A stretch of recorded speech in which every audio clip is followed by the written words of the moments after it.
بسم اللہ الرحمن الرحیم۔ اے پیغمبر، جب تمہارے پاس ایمان والی عورتیں اس غرض سے آئے، اب اللہ تعالیٰ کیا کریں؟ ایمان والی عورتیں کس کو کہہ رہے ہیں؟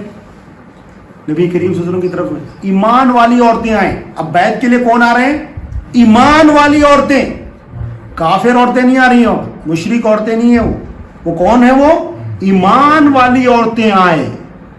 تو بیعت، یہ جو بیعت ہم کرتے ہیں یہ اس آیت پر عمل ہے، قرآن کی اس آیت جو اولیاء کے ہاتھ پہ بیعت کرتے ہیں، اس قرآن کی آیت۔ اس کا شان نزول عورتوں پر ہے مگر اس کا حکم عام ہے۔ کچھ آیتیں شان نزول مردوں پر ہوتی ہے مگر اس کا حکم عام ہوتا ہے، مردوں پر بھی ہوتا ہے عورتوں پر بھی ہوتا ہے۔ یہ آیت کا شان نزول عورتوں کی طرف آیا ہے مگر اس کا حکم عام ہے، عورتوں پہ بھی ہے مردوں پہ۔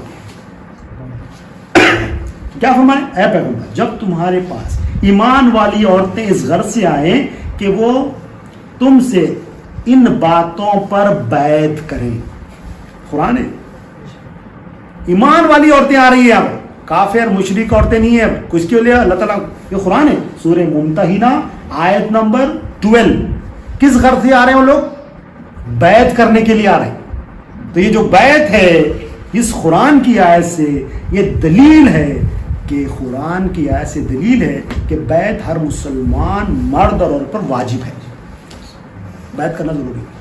چوائس نہیں ہے، کر لیے نہیں کر لیے چلتا، وہ بیعت کرے تو طریقت ہے، شریعت میں بیعت نہیں کرنا، طریقت نہیں کرنا، وہ کہاں کا یہ وہ اپنی من گھڑت باتیں۔ یہ قرآن کی آیت ہے، اپن پورا آج کا پورا بیان پورا سنیں، اپن اس کے اوپر یہ آیت پورا بیان ایک طرف، یہ آیت ایک طرف، اگر دونوں کو ملا ہے تو ماشاءاللہ ہو جائے گا۔ سبحان اللہ۔ اے پیغمبر، جب تمہارے پاس ایمان والی عورتیں اس غرض سے آئے کہ وہ تم سے ان باتوں پر بیعت کریں کہ وہ اللہ کے ساتھ کسی کو شریک نہ ٹھہرائے گی۔ ایمان والی عورتیں تو بیعت کی رہے، بیعت لے رہے، کس پہ بیعت لیا جا رہا ہے؟ وہ شرک نہیں کرے۔ دیکھو بیعت ہو ایمان والی عورتوں میں، شرک کے اوپر کیا بھائی؟ ایمان والی عورتیں پھر شرک کا کیا ہے بھائی؟ وہ سامنے سے بوتا ہٹا دیے، دل کے بوتا نکالنا ہے نا، تو دل کے بوتا نکالنے کے لیے بیعت کرنا ہے۔ سامنے کے بت تو ہٹ گئے، مسلمان ہوتے سامنے کے بت ہٹ جاتے، سامنے سے کوئی جو ہے نا پوجا نہیں کرتا، کسی سورج کی پوجا نہیں کرتا، کسی چاند کی پوجا نہیں کرتا، سامنے سے بت ہٹ گئے مگر دل میں بت آ جاتے ہیں۔ دل میں بت کیا؟ مال کا بت آ گیا، خود کا بت آ جاتا، شوہر کا بت بن جاتا، باپ کا بت بن جاتا، نوکری کا بت بن جاتا، گھر کا بت بن جاتا، پیسوں کا بت بن، صلاحیتوں کا بت بن جاتا، بہت سارے بت ہیں۔ تو وہ بت نکالنا، تو وہ سارے بت نکالیں گے، شرک نہیں کریں گے، سارے بت نکال دیں گے، پھر کیا ہوگا؟ توحید کا جھنڈا خلق پہ لگائیں گے، شرک نکال دیں گے۔ شرک نہ، اور نہ چوری کریں گے، اور نہ بدکاری کریں گے، اور نہ اپنی اولاد کو قتل کریں گے، اور نہ بہتان کی اولاد لائیں گے جس کو اپنے ہاتھوں اور پاؤں کے درمیان بنا لی، اور نہ کسی نیک کام میں تمہاری نافرمانی کریں گے۔ تو اے پیغمبر، ان سے بیعت لے لو اور ان کے لیے اللہ سے بخشش مانگو، بلا شبہ اللہ بخشنے والا مہربان۔ جب ایمان والی عورتیں آئیں ان باتوں پر بیعت کرنے کے لیے، اے حبیب بیعت لے لو اور ان کے لیے دعا کریں۔ اگر آپ دعا کر دیں گے تو اللہ تعالیٰ ان کو بخش دے گا۔ تو یہ اولیاء کے پاس جو آتے ہیں اسی بیعت پہ آتے ہیں، جب اولیاء کے پاس آتے ہیں اسی بیعت پہ، کیونکہ نبی کریم صلی اللہ علیہ وسلم کے وارثین ہیں۔ اب یہ جو بیعت پہ عمل ہے، نبی کریم صلی اللہ علیہ وسلم کے وارثین کے ہاتھ پہ بیعت کر کے اس آیت پہ عمل کر رہے ہیں۔ یہ بیعت کہاں سے نکالی ہے بھائی؟ شرک ہے، بدعت ہے، قرآن میں ہے کیا؟ حدیث میں، حدیثیں بھی بہت ہے۔ ابھی واقعات جو نا، ابھی پورا بیان تو نہیں ہو سکا پوری ڈیٹیل میں، مگر کی پوائنٹس کور کر چکے ہیں کہ بیعت کیوں کرنا چاہیے، بیعت کیوں کرنا ہے۔ یہ قرآن کا حکم ہے، اللہ تعالیٰ کی سنت ہے کہ اللہ تعالیٰ وسیلے سے کام لیتے ہیں، اللہ تعالیٰ اسباب سے کام لیتے ہیں۔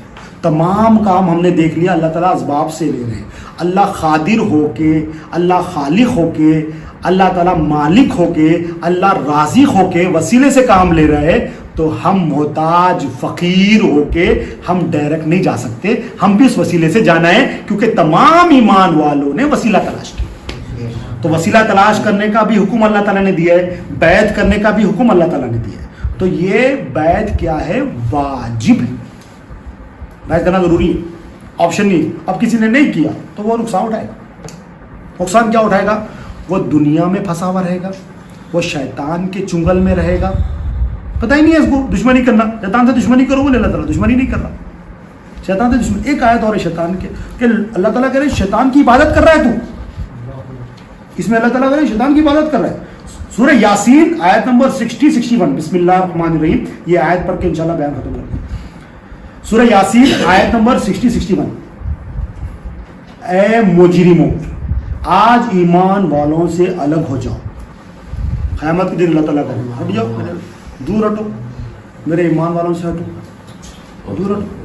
قیامت کے دن اللہ تعالیٰ اعلان کرے اے مجرموں دور ہٹو, علیحدہ ہو جاؤ, تم میرے ایمان والوں کے ساتھ نہیں ٹھہر سکتے. اے آدم کی اولاد, کیا میں نے تم کو تاکید نہیں کی تھی کہ تم شیطان کی عبادت نہ کرنا؟ کیا بتایا اللہ تعالیٰ؟ میں نے تمہیں نہیں تاکید نہیں کی تھی کہ شیطان کی عبادت نہیں کرو. اب شیطان کی عبادت کیا؟ دنیا کو حاجت روا بنا لینا, لوگوں کو حاجت روا بنا لینا شیطان کی عبادت ہے, اور شیطان اسی میں لگاتا ہے.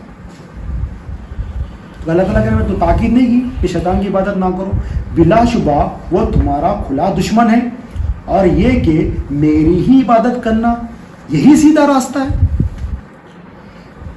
اللہ تعالیٰ اے مجرموں میرے ایمان والوں سے الگ ہو جاؤ. وہ ایمان والے کون ہے؟ جس نے میری عبادت کی ہے. تمہیں بتایا نا تھا شیطان تمہارا کھلا دشمن ہے, شیطان کی عبادت نہیں کرنی چاہیے, میری عبادت کرنی چاہیے, اور میری عبادت کرنا سیدھا راستہ ہے. اب یہ شیطان کی عبادت کیسا ہوتی ہے, اللہ کی عبادت کیسا ہوتی ہے, یہ سمجھنے کے لیے ولی کامل کی صحبت چاہیے. بیعت کرنا پڑے گا, بیعت کرے تو ہوتا.